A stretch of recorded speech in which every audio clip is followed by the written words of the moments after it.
मित्रांनो नमस्कार. अर्थमंथनच्या या 13 मार्चच्या व्हिडिओमध्ये मी संदीप जोशी तुम्हा सर्वांचं परत एकदा स्वागत करतो. मित्रांनो, आंधळं दळतंय आणि कुत्रं पीठ खातंय ही जी एक म्हण आहे ना, ही फारच तंतोतंत सध्याच्या परिस्थितीशी जुळती आहे, म्हणून मी तुमच्या समोर ठेवली आहे. आज आपला इन्फ्लेशनचा म्हणजे महागाईचा जो दर आहे, डेटा आहे, तो पब्लिश केला गेला. सध्या तुमच्या समोर आहे. 7 महिन्याच्या लोवरती, 7 महिन्याच्या खालच्या लेवलवरती सध्या आपल्या महागाईचा दर आहे 3.61%. शुद्ध मराठी 3.61%.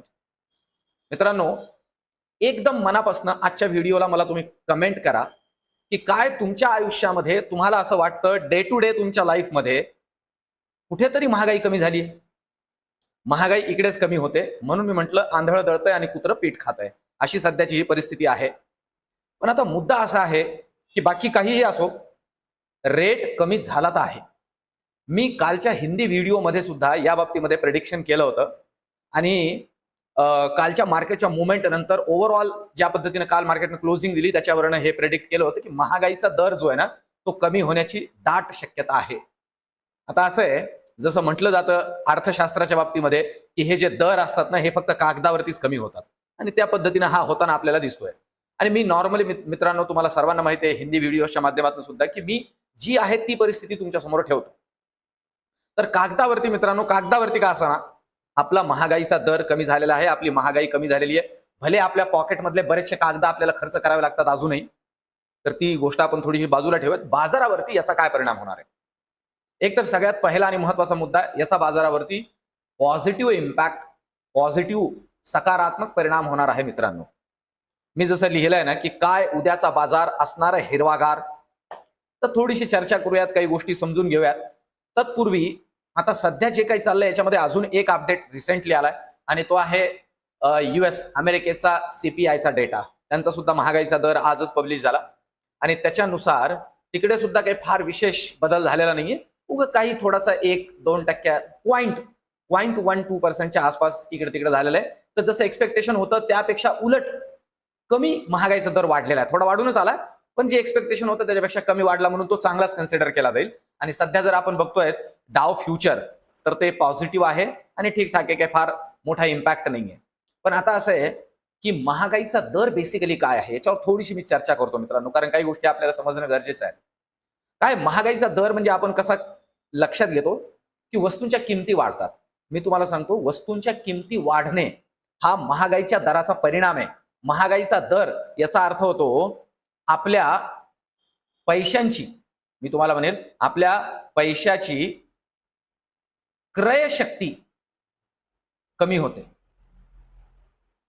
क्रयशक्ती कमी होणे याचा अर्थ असा की सध्या माझ्याकडे जर 100 रुपये असतील आणि जर आपण सध्याचा 3.61 हा जर रेट कन्सिडर केला, तर माझ्याकडच्या 100 रुपयामध्ये आज जे काम होतं वर्षभरानंतर 103 रुपये 61 पैशांमध्ये होईल. म्हणजे पैशाचं अवमूल्यन नाचा दर म्हणजे महागाईचा दर. आता हे आपल्यासाठी का गरजेचं आहे याच्यावरती एक डिटेल व्हिडिओ मी पुढे घेऊन येईल, कारण महागाईचा दर समजून त्याला आपल्या इन्व्हेस्टमेंटमध्ये इम्प्लिमेंट करणं, आपल्या गुंतवणुकीत इम्प्लिमेंट करणं अत्यंत गरजेचं आहे. पण मूळ मुद्दा असा आहे की उद्या बाजारावरती याचा परिणाम जो आहे ना, तो शक्यता आहे पॉझिटिव्ह होईल. पण यासोबतच अजून एक मुद्दा आहे मित्रांनो, जो की मी आज टेलिग्रामवरती सुद्धा जोडत होतो आणि तो आहे FIIचा आकडा. काय आज FII ने आपल्या मार्केटमध्ये खरेदी केलंय. आता सध्या तो इकडे माझ्याकडे अपडेट नाही झालेला आहे, पण प्रोबॅबिलिटी आहे की आजही त्यांनी विक्रीच केली आहे. हे थोडंसं लक्षात घेऊन चालणं गरजेचं आहे आपल्याला. आता उद्याच्या दृष्टिकोनातून आपल्याला कोणकोणत्या लेवल्सवरती लक्ष ठेवायचं आहे आणि काही महत्वाचा मुद्दा मी या व्हिडिओच्या शेवटी जोडणार आहे.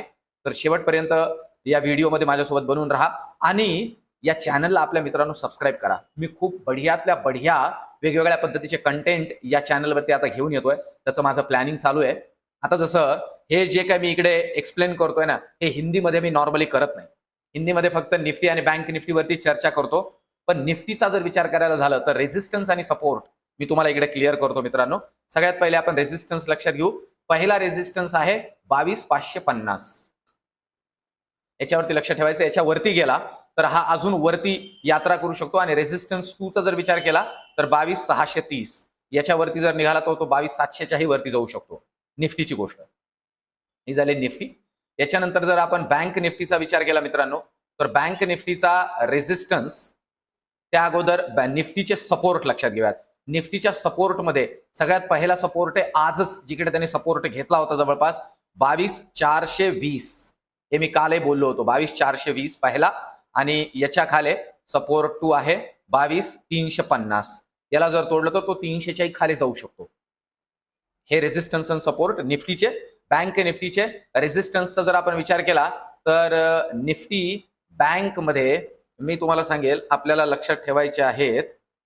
बँक निफ्टीमध्ये सध्या बँक निफ्टी जिकडे क्लोज झाली आहे त्याचा जर आपण सध्या विचार केला तर निफ्टी बँकचा जर विचार केला आपण तर निफ्टी बँकचे लेवल्स मी तुम्हाला सांगतो मित्रांनो, ते तुम्ही नोट डाऊन करून ठेवा तुमच्याकडे. आता 48,056 वरती क्लोजिंग दिली आहे बँक निफ्टीनं.